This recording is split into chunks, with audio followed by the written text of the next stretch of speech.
et bienvenue dans notre émission VTV Vite et Révision pour le portrait de la semaine et nous avons le plaisir et l'honneur de recevoir une jeune actrice du monde du cinéma français au parcours incroyable. Elle a commencé par une passion qui est la danse, donc pas du tout dans le monde du cinéma, mais elle va nous raconter tout ça. Elle s'est orientée vers des études en business, notamment elle a obtenu son diplôme de master. Et puis en parallèle, elle a pris des cours de théâtre et de cinéma et elle a joué d'ailleurs un premier rôle en 2015 dans Babysitting, le rôle de Erika. Elisa Bachir Bey, bonjour. Bonjour. Et bienvenue dans notre émission. Merci beaucoup, merci de m'avoir invitée. Je vous en prie. Elisa, notre première question pour nos auditeurs et nos auditrices qui nous écoutent, qui vous êtes et quel est votre parcours aujourd'hui? Est-ce qu'on peut se tutoyer? Je préfère. Comme ça, c'est plus détendu. On va se tutoyer, il n'y a pas de souci. J'ai un peu du mal avec les vouvoiements. Non, il n'y a pas de souci. Alors, dans la première question que j'ai envie de te poser, c'est qui es-tu et peux-tu nous raconter un petit peu ton parcours aujourd'hui? Alors, mon parcours, j'ai commencé par la danse classique. J'ai commencé à danser quand j'avais 4 ans. Et c'est vrai que depuis mon plus jeune âge, j'ai toujours voulu être artiste. J'ai toujours eu cette fibre artistique. J'adorais déjà la scène, etc. Et puis, bon, suite à ça, j'ai quand même fait des études. Je suis partie très jeune de chez mes parents à 18 ans. Et donc, j'ai fait des études de business. Donc, j'ai fait un master en marketing, une partie en France, une partie aux États-Unis. Et puis un jour, en fait, j'ai travaillé avec un chanteur qui s'appelle Damien Saez. D'accord. Voilà, que j'ai rencontré, avec qui j'ai échangé notamment sur la danse classique et qui m'a dit, écoute, moi, je fais un album en ce moment, j'aimerais bien faire des courts-métrages sur chacune des chansons que je fais. Et j'aimerais bien faire un court-métrage autour d'une danseuse, une danseuse classique. Et donc, on a commencé à travailler ensemble et en fait, à la fin, quand on avait terminé de tourner, il me dit, mais Lisa, tu devrais faire une école de cinéma. Moi, je lui dis, mais n'importe quoi, aucun rapport. Tu vois, une école de cinéma. Entre la danse et le cinéma, effectivement. C'est ça. Et puis, en plus, entre-temps, j'avais quand même lâché. J'étais passée à... je faisais autre chose, quoi. J'ai travaillé dans des banques, j'ai fait de l'événementiel. Tu vois, j'ai fait des jobs vraiment très, très différents. J'ai travaillé pour Eurostar aussi, à Londres. Enfin, tu vois, j'ai fait vraiment des jobs qui étaient à l'opposé de métiers artistiques. Et puis, quand même, l'idée a trotté dans ma tête. Et un jour, je l'appelle, je lui dis, tu sais quoi, Damien, t'as raison, je vais faire une école de cinéma. Et donc, j'essaye de trouver une école. C'était en cours d'année. Je me rappelle, on était en février. Donc, si tu veux, t'as plein d'écoles qui t'acceptent pas quand tu démarres pas la rentrée scolaire.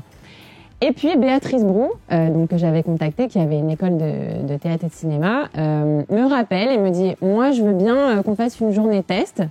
Et puis, à la suite de cette journée, je te dirai si oui ou non, j'accepte que tu viennes dans l'école, en fait, en cours d'année. Donc j'y vais, j'étais un peu stressée, je te cache pas, parce que tu sais, quand c'est la première fois que tu sais que tu vas jouer devant des gens, etc. Quand j'avais travaillé avec Damien, c'était quand même différent parce que on était en binôme, on a créé la chorégraphie ensemble, le jeu d'acteurs ensemble, etc. On était un peu dans une bulle artistique, donc c'était complètement différent. Et en fait, je me rappelle que ce jour-là, c'était improvisation. Et moi, je me dis, putain, je vais devoir improviser sur scène devant 20 personnes que je ne connais pas. Enfin, tu vois, c'était un peu un stress. Et en fait, ça s'est hyper bien passé. Et je me rappelle encore de cette journée, je me suis dit, mais c'est ça que je veux faire. Tu vois, ça a été vraiment... C'est bateau à dire, mais ça a été vraiment une révélation pour moi. Je me suis dit, à la fin de la journée, c'est ça que je veux faire. C'est ça qui va m'épanouir, c'est ce métier-là. Je sais que ça va pas être facile, mais c'est ça que j'ai envie de faire. Et donc, suite à ça, c'était lancé. J'avais pas terminé mes études de business. J'étais encore en master à ce moment-là. Donc, je faisais mon école de marketing et mon école de cinéma. En France ou Alors là, j'étais rentrée en France. D'accord. Voilà, c'était avant que je suis partie aux États-Unis. Je suis partie aux États-Unis, j'étais au Texas pendant 1 an et demi. D'accord. Entre mes 19 et 20 ans. Ouais, pour faire mes études, ouais. D'accord. Mes études de marketing. Et je travaillais à côté aussi, puisque je travaillais depuis que j'ai 18 ans. Donc j'avais un emploi du temps plutôt chargé, comment te dire. Oui. Voilà. Et donc j'ai fait cette école pendant 3 ans. Béatrice m'a formée au théâtre, au cinéma. Voilà. Et puis suite à ça, j'ai fait donc du théâtre. J'ai fait quelques courts-métrages. Et ensuite, j'ai tourné mon premier film en 2015. D'accord. Et c'est cette personne qui t'a inspiré pour faire du cinéma, ou il y a une autre personne ou un film qui t'a inspiré Alors, il y a eu des films Et des personnes, c'est un peu les deux. Je pense que les gens qui t'entourent et les gens qui parfois peuvent te mettre des idées dans la tête, etc., t'influencent énormément. Je sais que Damien, quand on a travaillé ensemble, c'est lui qui a été vraiment l'élément déclencheur et qui m'a mis cette idée dans la tête. Et c'est à ce moment-là vraiment où je me suis dit, bah ouais, pourquoi pas. Je fais une école de cinéma et je vois si ça me plaît ou non. Donc ça a vraiment été... ce moment-là, ça a été vraiment décisif dans ma vie. Et après, le fait de travailler avec Béatrice Brou, ça a été important pour moi aussi parce que à l'époque, j'avais jamais fait de théâtre. C'est elle qui m'a donné l'envie de faire du théâtre et pas seulement du cinéma. C'est elle qui m'a donné l'amour du théâtre. Donc c'est quelqu'un qui a été important pour moi parce qu'en fait, elle a créé l'actrice que je suis aujourd'hui. Alors elle disait toujours tu es déjà une actrice. Je crée pas des acteurs. Je les améliore et je leur donne les clés pour qu'ils soient meilleurs et qu'ils apprennent, parce qu'on apprend tous les jours dans ce métier-là. C'est-à-dire qu'à chaque tournage, tu évolues, à chaque tournage, tu deviens meilleur, à chaque tournage, tu apprends de par le rôle que tu incarnes, de par les gens que tu rencontres. Et c'est ça qui est magique dans ce métier, c'est qu'en fait, chaque jour n'est pas du tout le même et que tu apprends constamment. Et c'est génial. Mais elle m'a aidée à me construire en tant que comédienne et à devenir...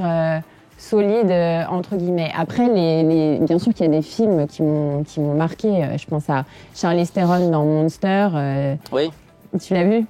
C'est un film qui est incroyable et je me rappelle avoir vu ce film et je me suis dit, mais le jour où j'arrive à obtenir un rôle comme ça, où elle s'est complètement métamorphosée, bah, c'est pas que je serais arrivée, mais bon, tu vois, c'est... Je pense que vraiment j'aurais atteint une de mes targets en tout cas sur ma bucket list. Non, après il y a des films qui m'ont marqué et qui m'ont inspiré, qui m'ont profondément touchée. Et c'est ça aussi la magie du cinéma, c'est qu'en fait il y a des films comme je pense à Good Will Hunting ou La vie est belle de Roberto Benigni. Tu vois, c'est des films qui ont eu un impact sur moi. Qui m'ont profondément touchée. Et encore une fois, c'est ça qui est fou avec le cinéma, c'est qu'en fait, les réalisateurs et les acteurs et tous les gens qui construisent une œuvre cinématographique arrivent en fait à avoir un tel impact sur les gens que ça peut parfois changer leur vision du monde, leur vision de la société, leur vision sur des codes moraux aussi. Et c'est ça qui est quand même fou, quoi. C'est que ça a vraiment, le cinéma, c'est quelque chose de très fort de manière générale dans la vie des gens, quoi. Et je te sais très acharné du travail et tout ça. Et est-ce que tu arrives à te détacher des rôles que tu as pu jouer dans les différents films, même dans des séries, parce que tu as joué aussi dans des séries? Ouais, complètement. Est-ce que tu arrives à te détacher de ces rôles-là et dans la vie de tous les jours, en fait J'ai envie de te dire, encore heureux. Si on te croise, par exemple, dans la rue... Non, parce que je pense à des rôles, parfois, tu as plutôt intérêt à ne pas rester trop longtemps dans ce rôle-là. Ça dépend si c'est des rôles de composition ou non. C'est-à-dire que quand tu travailles un personnage, parfois c'est des personnages qui sont quand même relativement proches de toi, et parfois c'est des personnages qui sont complètement des rôles de composition. Je pense à Miss Sarah Saint-Tropez, où j'ai joué le rôle de Laura, qui est une Italienne, c'est une jeune actrice italienne, donc elle parle avec un petit accent italien. Et là, pour le coup, t'es obligé de t'imprégner, c'est-à-dire de travailler, de trouver ton accent. Je me rappelle qu'à l'époque, j'ai travaillé sur des vidéos de Sophia Loren, de Monica Bellucci, oui. Tu vois, pour pouvoir trouver un accent où je parlais français avec un petit accent italien, etc. Et en fait, ça, t'es obligé c'est dur, tu vois, de parler normalement et de pouvoir improviser. Bien sûr, ouais. Quand c'est pas ton langage parlé normal, si je puis dire. Ah oui. Et donc du coup, quand j'étais sur le plateau, d'ailleurs c'est assez drôle, j'ai une petite anecdote après. Quand j'étais sur le plateau, je parlais constamment avec cet accent italien. C'est-à-dire que j'ai parlé comme ça tout le temps. J'ai parlé comme une italienne. Je n'ai parlé plus français. J'ai parlé tout le temps, tu vois, avec un petit accent comme ça, pour pas le perdre. C'est-à-dire que à chaque fois qu'on tournait, c'était tellement naturel et je l'avais tellement imprégné dans mon corps que du coup, je le gardais. Et je me rappelle qu'on était en tournage en Belgique, à Bruxelles. Et au bout d'un mois, on termine le tournage donc en studio à Bruxelles pour partir à Saint-Tropez. Et là, donc toute l'équipe est là, donc Benoît Poelvoorde, Thierry Lhermitte, etc. Et là, je dis un truc, mais sans mon accent, mais pour la première fois. Et Benoît Poelvoorde me regarde, il me dit « Mais tu parles français ?» J'ai dit « Mais je parle avec un accent depuis un mois. » Il me dit « Ah bon, mais je croyais que tu étais une vraie Italienne, etc. » Et donc c'est là où je me suis dit, je me suis dit c'est drôle. Bon, déjà ça veut dire que l'accent est plutôt bien. Et en plus de ça, en fait j'étais vraiment, oui pour le coup j'étais vraiment imprégnée. Et quand j'ai arrêté le tournage, j'avais tendance à parler encore avec ces petits accents comme ça parce que tellement j'avais l'habitude de l'utiliser que du coup je parlais plus vraiment avec un français normal. Mais après au bout de, je sais plus, mais je dirais qu'au bout d'un mois. Peut-être, un mois, c'était parti, quoi, tu vois. Quand c'est des rôles de composition, je pense qu'on est tous différents, mais ça t'imprègne beaucoup plus. T'as plus de mal à t'en détacher. Parce qu'en fait, quand c'est un rôle de composition, même sur une personne existante, tu vois, une personne d'époque, je pense à Joséphine de Beauharnais, parce que je vais jouer Joséphine bientôt, l'hiver prochain. On en parlera d'ailleurs tout à l'heure. On en parlera tout à l'heure. Mais t'es obligé de t'imprégner du contexte historique, des habitudes du personnage, de ses petites mimiques, de ce qu'elle avait l'habitude de faire. Ou tu vois ce que je veux dire ? En fait, t'es obligé de créer. Tu crées ton personnage de composition, mais en même temps en t'imprégnant de choses déjà existantes. Alors que quand c'est un personnage qui n'existe pas du tout, en fait, t'es libre de le créer complètement et de choisir si ton personnage est plutôt comme ci ou comme ça. Enfin, tu vois ce que je veux dire ? Oui, bien sûr. Ouais. Voilà. Et du coup, Elisa, alors, plutôt une préférence pour le théâtre, le cinéma ? En fait, pour les auditeurs et les auditrices qui nous écoutent aujourd'hui, quelle est vraiment la différence entre le théâtre, ce qu'on peut jouer au théâtre et le cinéma parce que ce sont deux mondes qui se rassemblent quand même, qui se ressemblent, mais finalement qui sont quand même... Je dirais que le théâtre, c'est la danse classique de la danse. C'est-à-dire que quand tu as fait de la danse classique, bien résumé. On dit toujours que quand tu as fait de la danse classique, tu peux tout danser. Parce qu'il y a une telle rigueur qu'en fait, tout le reste est entre guillemets, je dirais pas que c'est plus facile, parce qu'il y a des danses qui sont extrêmement difficiles, mais...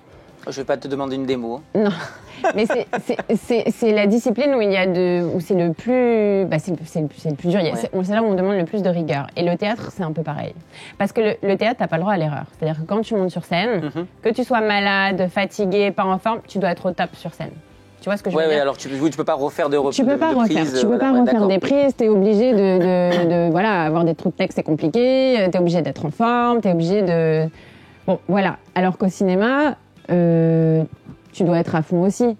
Mais ce que je veux dire, c'est que si tu bafouilles, si tu fais une erreur de texte, tu coupes, tu refais. Bien sûr. Ouais. Donc il y a quand même une facilité, c'est beaucoup plus chill. Et puis la différence avec le théâtre aussi, c'est que le théâtre, t'as quand même l'adrénaline et t'as l'énergie du public. Et ça, c'est génial. Ça, tu l'as pas au cinéma, tu vois. C'est-à-dire qu'au cinéma, tu rencontres le public une fois que le film est tourné, monté, etc. et que tu arrives à la phase promo. Donc généralement, sur la durée de vie d'un film, tu as le tournage, après tu as tout ce qui est montage, etc. Puis ensuite, il y a la promo, puis la sortie du film. Donc, il se passe 1 an, même parfois 1 an et demi, même parfois 2 ans avec le Covid, parce qu'on sait que les sorties de films étaient un peu compromises avec le Covid.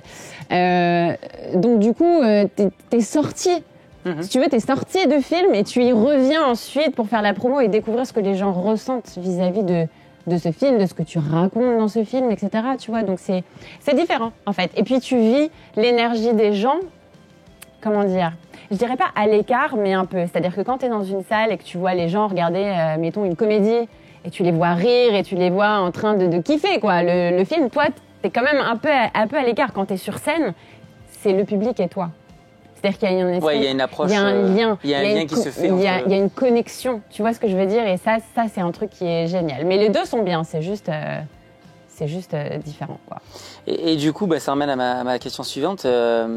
Ta vision aujourd'hui du cinéma français avec le cinéma international, je sais pas ta vision toi aujourd'hui, parce qu'on dit souvent le cinéma français, à part des acteurs qui sont assez connus de ça, on va regarder, mais sinon souvent on préfère des films plutôt qui viennent de l'international que... C'est vrai que j'entends beaucoup les Français de manière générale dire qu'ils aiment pas trop le cinéma français, qu'ils préfèrent regarder des blockbusters américains ou des séries anglaises, etc. Moi, je pense que le cinéma français, enfin c'est pas je pense, c'est le cinéma français est très présent sur la scène internationale. C'est un des cinémas les plus importants au monde. À l'heure d'aujourd'hui, derrière Hollywood et Bollywood, c'est vraiment un des cinémas les plus importants, quoi. Donc non, je pense qu'on a un cinéma qui est très respecté à l'étranger, sur la scène internationale. C'est un cinéma qui a beaucoup d'émotions, beaucoup d'intelligence. C'est un cinéma qui est beau. Et c'est un cinéma qui est libre aussi. Parce que quand on voit les films, par exemple, d'Abdelatif Kechiche ou les films de Nabil Ayoun, quand je pense à Much Loved, c'est des cinémas où quand même on a une liberté d'expression qui est pas forcément donnée partout non plus, quoi. Et puis on a des icônes. On a quand même Belmondo, on a Delon, Gabin, De Funès. Enfin, on a quand même des gens qui ont marqué le cinéma international et qui sont respectés partout dans le monde. On est présent aux Oscars. Voilà, non, je pense qu'on a quand même une belle présence sur la scène cinématographique dans le monde. Elisa, je te sais très engagée, tout ce qui est les problèmes au niveau conjugal, tout ce qui est... Tu es bien renseignée. Et aujourd'hui, je sais que tu es en projet de tourner un court-métrage, je crois. Peux-tu nous en parler un peu plus? Alors, c'est pas seulement que je le tourne, c'est que je l'écris, je le co-réalise et je joue dedans. D'accord, ah ouais. Voilà, donc c'est vraiment un projet entier, si je puis dire. C'est un projet que j'ai voulu faire depuis très longtemps. C'est un projet qui me touche personnellement, ça touche ma vie personnelle, c'est ce que moi j'ai vécu. Et ça fait très longtemps que j'ai envie d'en parler. Et en fait, là, il y a quelques mois, donc j'ai commencé à écrire ce projet. Aujourd'hui, on a un producteur qui nous suit, etc. On va tourner normalement en juin. Et j'ai voulu traiter le sujet des violences psychologiques parce que c'est un sujet qui me semble aujourd'hui très important, dont on ne parle pas assez. Donc la raison pour laquelle j'ai voulu faire ce film, c'est parce que j'ai envie qu'on parle plus des violences psychologiques. Aujourd'hui, on parle beaucoup des violences sexuelles, des violences physiques, mais pas assez des violences psychologiques. Alors que c'est quand même puni par la loi, faut le savoir. Il y a plein de gens qui ne le savent pas. Que c'est puni de 45 000 € d'amende et 3 ans d'emprisonnement, donc suivant, mais que c'est très difficile à prouver. Et je trouve que c'est vraiment la problématique aujourd'hui, parce que si tu veux, une femme qui se fait tabasser, elle a des bleus, elle a des coups, donc elle va porter plainte, elle a des traces, mais quand tu subis des violences psychologiques, en fait, t'as pas de traces. Et le problème, c'est qu'il y a énormément de victimes qui se retrouvent dans ce genre de situation, dont l'entourage n'est même pas au courant de ce qui se passe. C'est-à-dire qu'en fait, elles se retrouvent enfermées dans des espèces de bulles de traumatisme où en fait elles peuvent parler à personne et quand elles essayent de s'exprimer on ne les croit pas forcément, donc c'est très compliqué. Et le but aujourd'hui pour moi avec ce court-métrage, c'est vraiment qu'on en parle beaucoup plus, que ces femmes-là se disent ok, ce que je suis en train de vivre en fait c'est pas normal. Effectivement, ce que je suis en train de vivre, en fait d'autres femmes le vivent, je suis pas toute seule non plus. Et oui, je peux avoir la possibilité de m'en aller.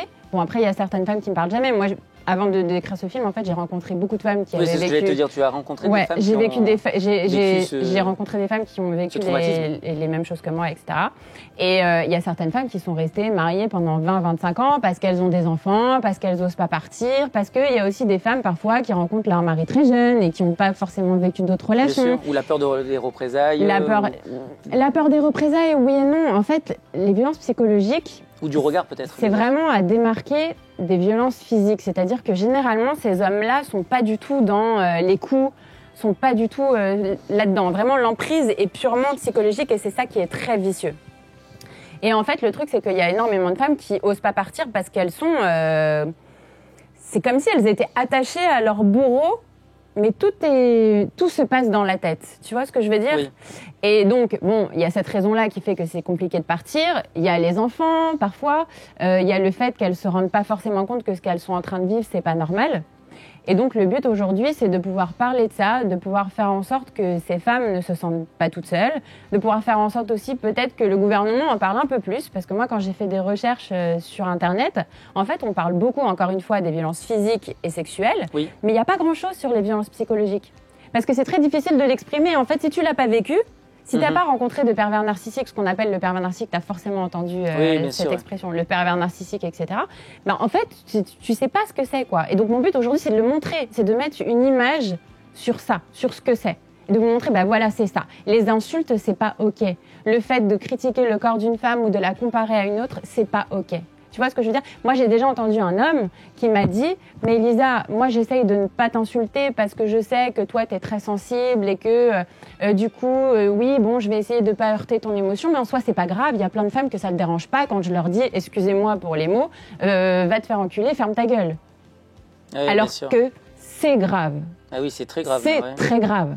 Et c'est-à-dire que pour entendre ce discours-là, je me dis, mais en fait, il y a plein de gens qui n'ont pas conscience de la gravité de ce que c'est, qui n'ont pas conscience que, en fait, avec les mots, on peut tuer les gens. Ah oui, complètement, oui. C'est-à-dire qu'il n'y a pas seulement les coups qui détruisent, il y a aussi les mots. C'est-à-dire que il y a énormément de femmes qui, de par le fait qu'elles sont détruites émotionnellement, qu'elles perdent confiance en elles, qu'elles n'ont plus envie de rien, que parfois elles ne travaillent plus, elles sombrent dans des dépressions et parfois pire. Tu vois ce que je veux dire? C'est-à-dire que pour s'en sortir, il faut quand même avoir une force mentale et une force émotionnelle que tout le monde n'a pas.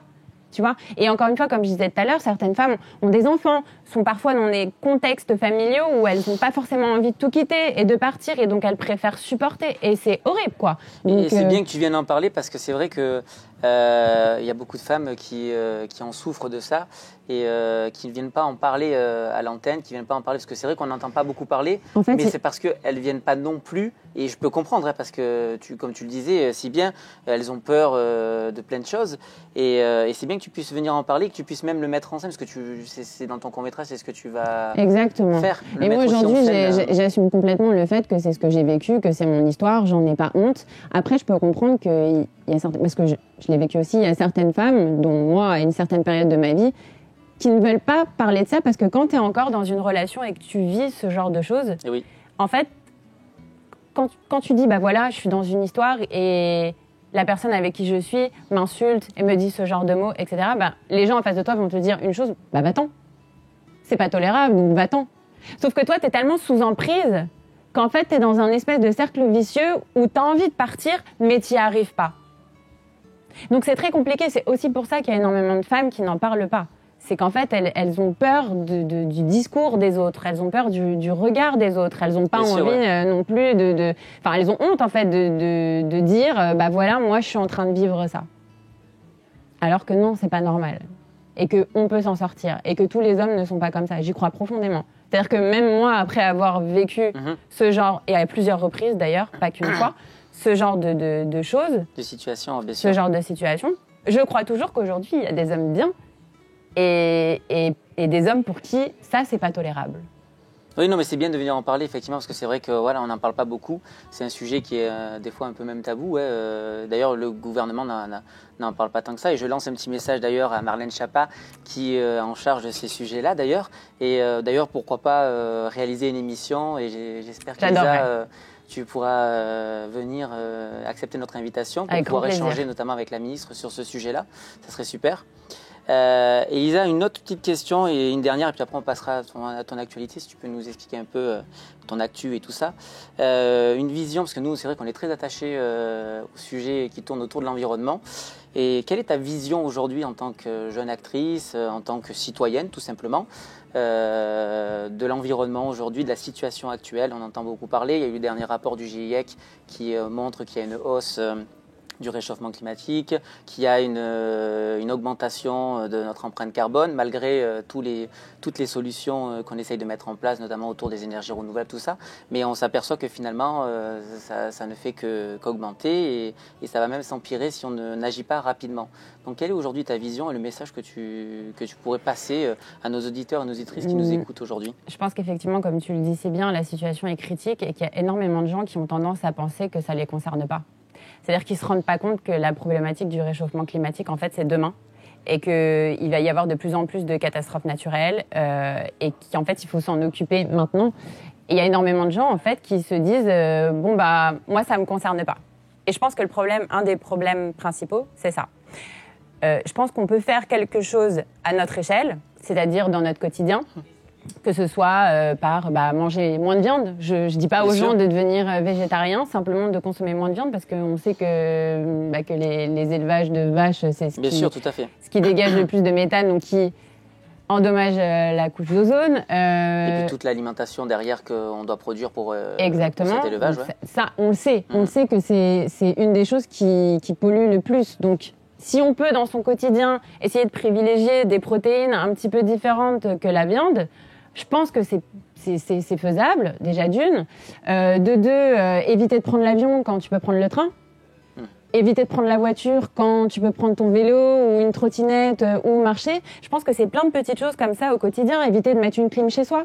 Mets un ventilateur. Enfin, tu vois, et dans le monde du cinéma, tu as senti ce changement ou pas? Non, pas des acteurs et actrices qui... Alors, il y a beaucoup d'acteurs et d'actrices qui sont très investis, qui typiquement vont se balader avec une gourde plutôt que de prendre une bouteille en plastique. Et pas uniquement dans l'affiche, ils sont aussi dans le d'agir, quoi, en fait. Complètement.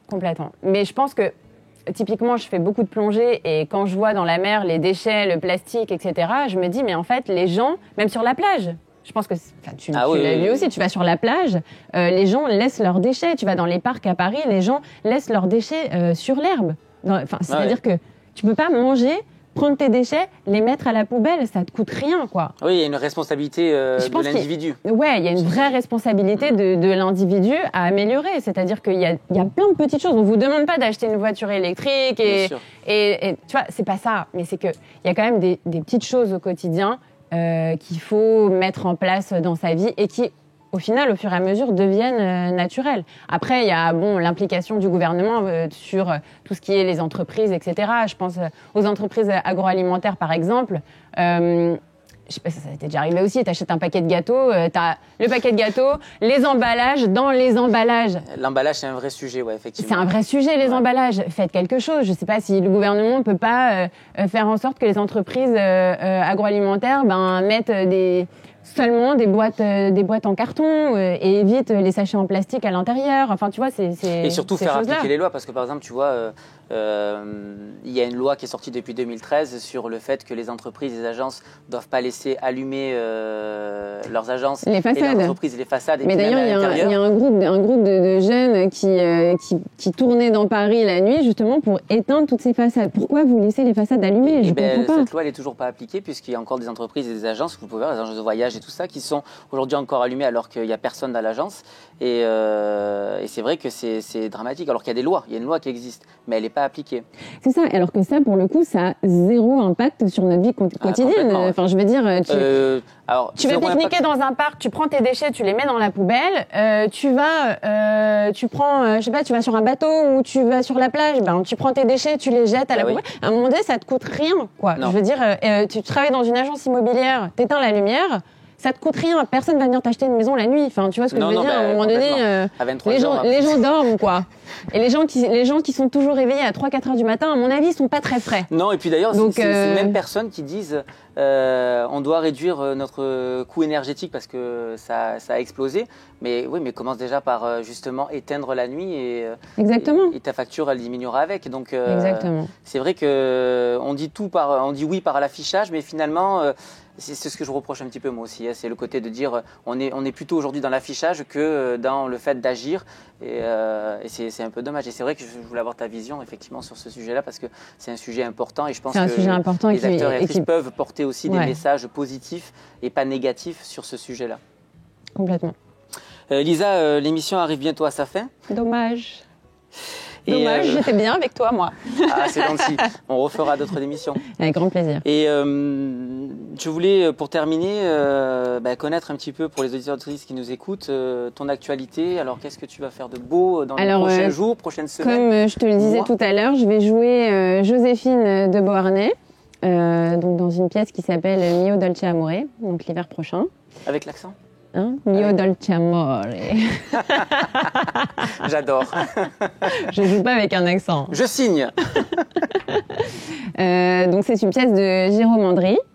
On va jouer au théâtre de Passy. Donc voilà, l'hiver prochain. Et puis à côté de ça, j'ai écrit mon court-métrage qu'on va tourner au mois de juin, et qu'on espère envoyer dans plusieurs festivals. Et qui, on espère, aura un message significatif pour les gens en ce qui concerne les violences psychologiques. Bon très beau programme en tout cas. Ouais. Elisa, nous on a pour habitude dans notre émission d'offrir un petit présent à nos invités. Ah j'ai bien fait de venir. J'avais envie de t'offrir une petite bougie. Ah c'est gentil, merci beaucoup. Vous étiez sur la web TV VTV Vite et Révision et je vous dis à très bientôt pour de nouveaux portraits.